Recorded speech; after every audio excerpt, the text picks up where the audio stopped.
Hi, welcome back to Guessagaingaming. So today just another very small video. A couple of videos back I made a video about Dragon Age Inquisition. It's a game, as I said in the other video, that I played an awful lot for quite a few years, virtually exclusively, along with another game called Kingdoms of Amalur when I first had PS3. I can't say how much I used to love it, and then for various reasons I didn't get all the DLCs at the time, and I downloaded it on PS4 and bought the whole package of everything, but I didn't get through the whole of it. And then I suddenly decided to try and go through it all, because I thought it deserved me finishing the game with all the DLCs included.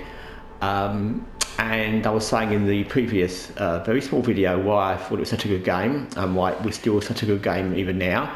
And I've been playing it ever since, not exclusively but with other games, and I've even more realised how really deep this game is. Like I said in that video, if you watched it, if not, do, because it's not long and it'll make this one make sense.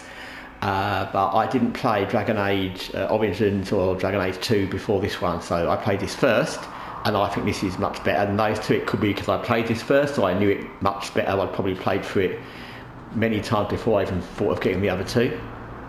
But I think this game is really great, and one of the reasons I suddenly thought to make this video was literally I had no intention of making one about it, but I was playing through one of the big main story missions called Here Lies the Abyss, as you can see from the right, and you get thrown into the Fade. If you know what Dragon's Age is, and you know what Dragon's Age Inquisition is, you'll understand what that is. It's kind of like the other side kind of. It's not that, but that's the nearest I can think if you don't know.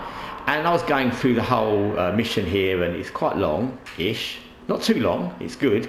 And I was just thinking how, you know, they've got a whole mission here going to the other side, and you're finding our main character, the Inquisition leader's memories, and what happened when she first got involved, and how that happened, and it's how it ties into various other members of the party and other things that have gone on. And it's really, really in depth. I mean, the whole story is all tied together really well. This Fade, which it's called, which is almost kind of like, I don't know, like a mini hell. It's controlled by a demon, so I guess it is really well done. I'll just go up here. It's very creepy. There's lots of demons pop up. There's some towers, and it's really well done. And it ties into story really well. It ties into all the characters really well, how they all react to it. It ties into the game really well, and the actual mission's really well done. There's lots of disgusting little... Did you think it mattered? Did you think anything ever did? Things to kill? That's a demon speaking. Save your city. How could you expect to strike down that goal? You're a failure, and your family died knowing it.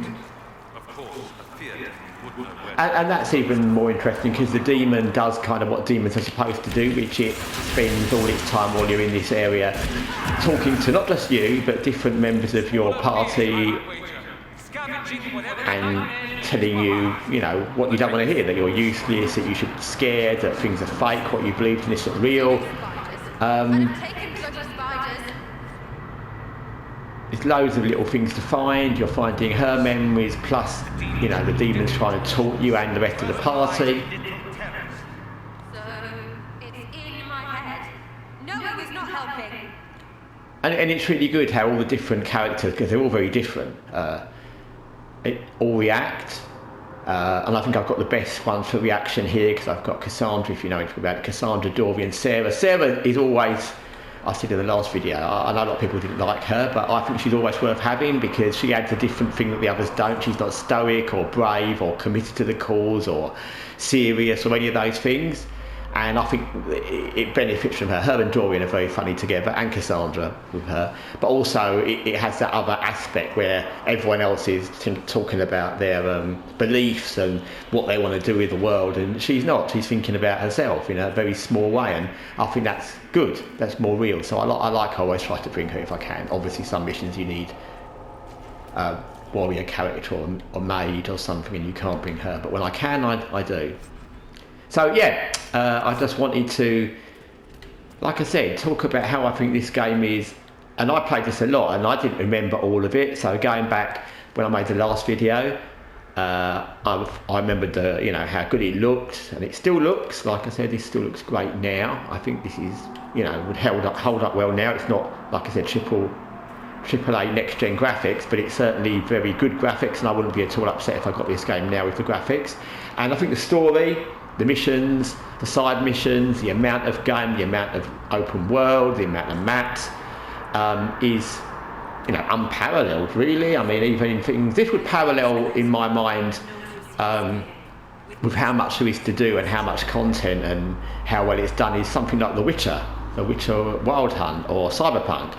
And that's no detriment to either of those games. They're both great games, and CD Projekt Red are fantastic anyway, but they're both great games, and I don't think this is bearing in mind this is an older game, I think this is equal to them in content and character development and story and interaction with the story and places to go and little things you find, and yeah, I think it's equal to them, and I think that's a compliment for a game that's much older.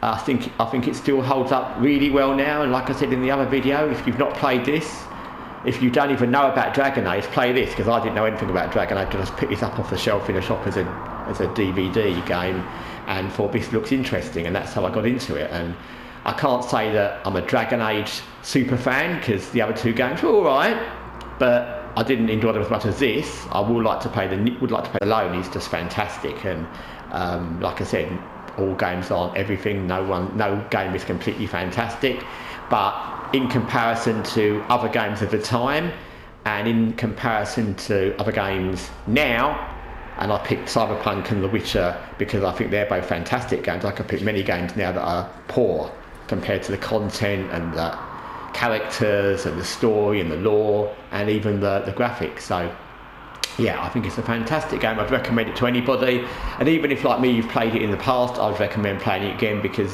I've been enjoying this as much as I've enjoyed any other game that I've played recently, almost more so actually. Anyway, thanks for watching another little video about Dragon Age Inquisition from me at Guessagaingaming. Take care for now.